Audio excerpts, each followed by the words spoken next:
Hi friends स्वागतम जानाइছোঁ जुमिज bagger आन এটা ভিডিঅ'লৈ আশা কৰিছোঁ আপোনালোক ভালে আছে আমাৰো ভালে আজি মই এটা নতুন ভিডিঅ'লৈ আপোনালোকৰ ওচৰলৈ আহিছোঁ ভিডিঅ'টো চাই আপোনালোকে নিশ্চয় গম পাইছে মই আজি এটা নতুন ৰেচিপি লৈ আহিছোঁ যদি মোৰ ভিডিঅ'টো চাই ভাল লাগে প্লিজ লাইক কৰিব কমেন্ট কৰিব শেয়াৰ কৰি দিব আৰু লগতে সাবস্ক্ৰাইব কৰি দিব আৰু কাষত থকা বেল আইকনটো বজাই দি অলৰেডি দবাই দিব তেতিয়াহে মোৰ আহিবলগীয়া ভিডিঅ'বোৰ আপোনালোকে পাই থাকিব তেতিয়ালে বলক দেৰি নকৰি ভিডিঅ'টো আৰম্ভ কৰো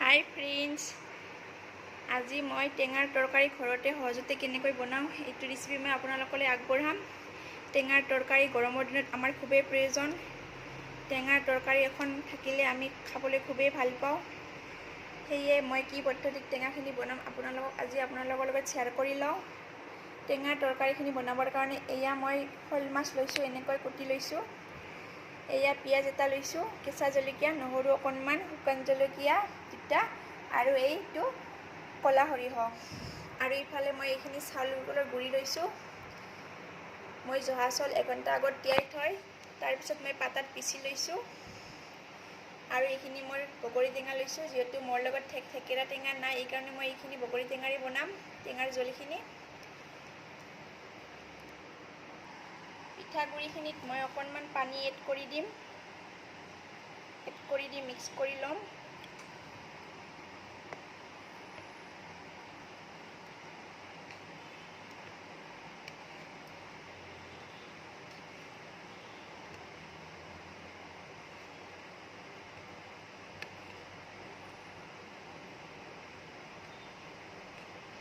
এতিয়া মই মাছখিনি ফ্ৰাই কৰি লওঁ এয়া মই মাছখিনিত হালধি আৰু অলপমান নিমখ দি এনেকৈ সানি লৈছোঁ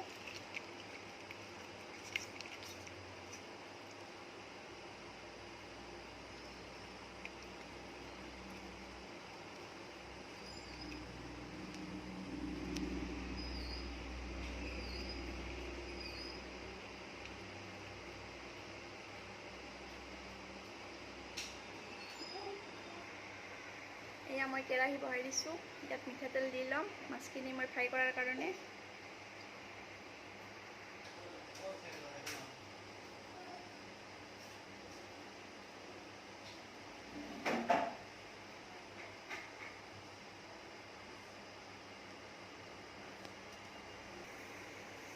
এতিয়া ইয়াতে মই মাছখিনি বহাই দিওঁ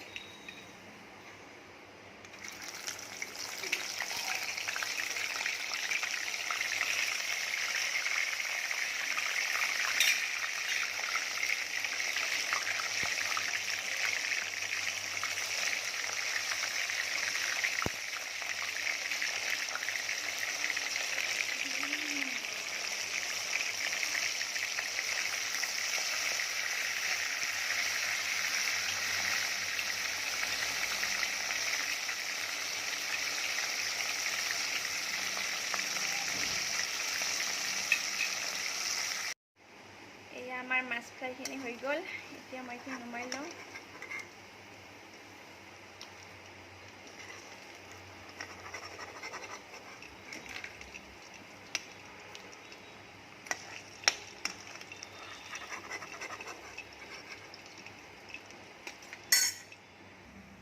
ইফালে কেৰাহীত মোৰ যিখিনি ভজা তেল আছিল তাৰ পৰা অলপ দি দিছোঁ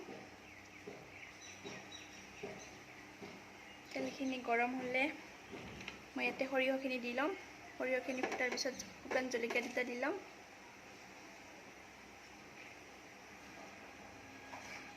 এয়া সৰিয়হখিনি দি লৈছোঁ ইয়াত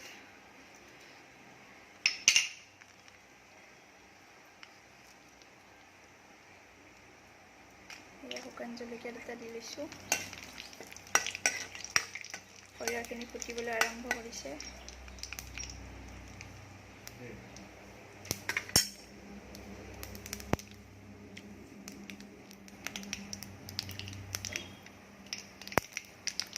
এতিয়া ইয়াতে পিঁয়াজ জলকীয়া আৰু নহৰুখিনি দি ল'ম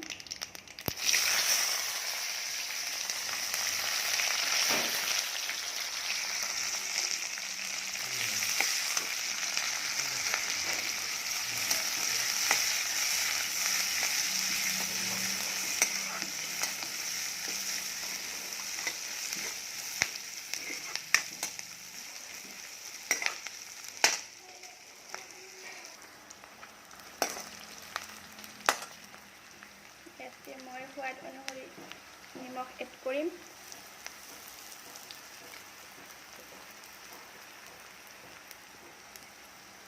হালধি অকণমান এড কৰিম।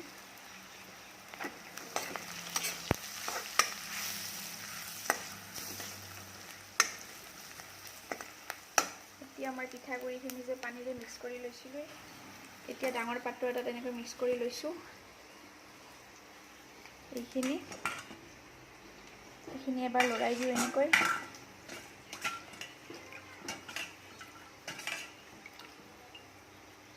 এইখিনি দি ল'ম এতিয়া।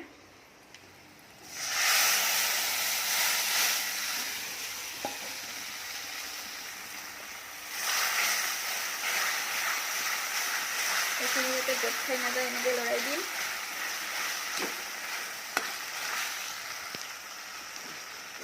আৰু মই পানী দিম ইয়াতে।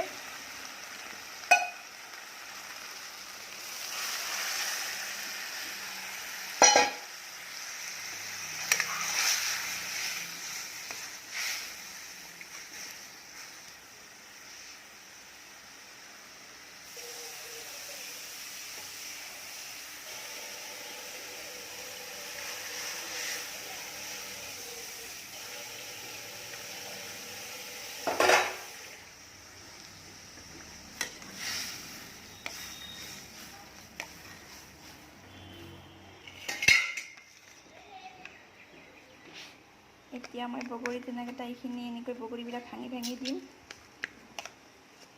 চামুচেৰে।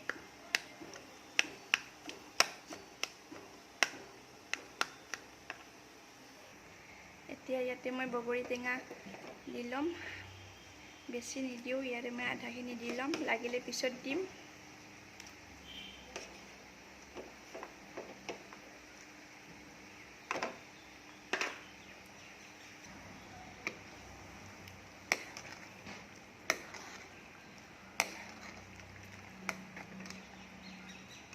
এতিয়া মাছখিনি দি লওঁ ইয়াত।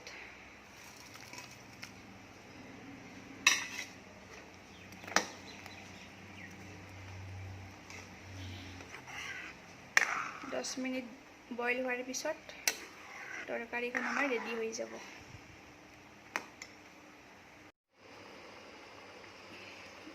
এয়া তৰকাৰীখন আমাৰ উতল আহি আছে। টেঙাবিলাক মই এনেকৈ পিহি দি আছোঁ, এনেকৈ পিচি যাতে ভাঙি যায়।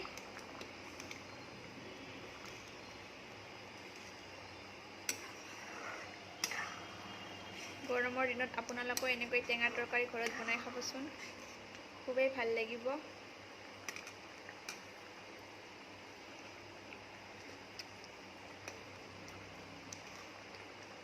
মোৰ ইয়াত বগৰী টেঙা যিখিনি বাকী আছিল, এইখিনি মই দি লওঁ। যিখিনি বগৰী লৈছিলোঁ গোটেইখিনি দিলোঁ মই ইয়াত।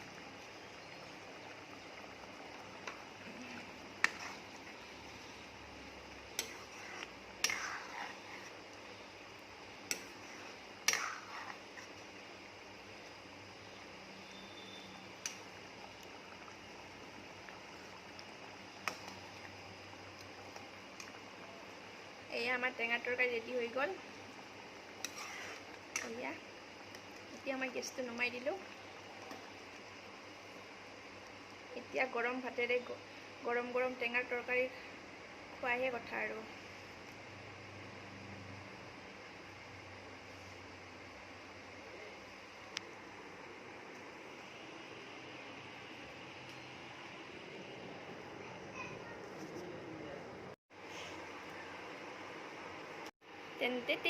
এয়া আমাৰ টেঙা তৰকাৰী ৰেডি হৈ গ'ল। এয়া মই পাত্ৰ এটাত উলিয়াই লৈছোঁ। আপোনালোকে ট্ৰাই কৰি চাবচোন, কমেণ্ট কৰি জনাব মোৰ ৰেচিপিটো কেনেকুৱা লাগিল। তেতিয়াহ'লে নেক্সট ভিডিঅ'ত লগ পোৱাৰ আশাৰে আজিলৈ বাই বাই।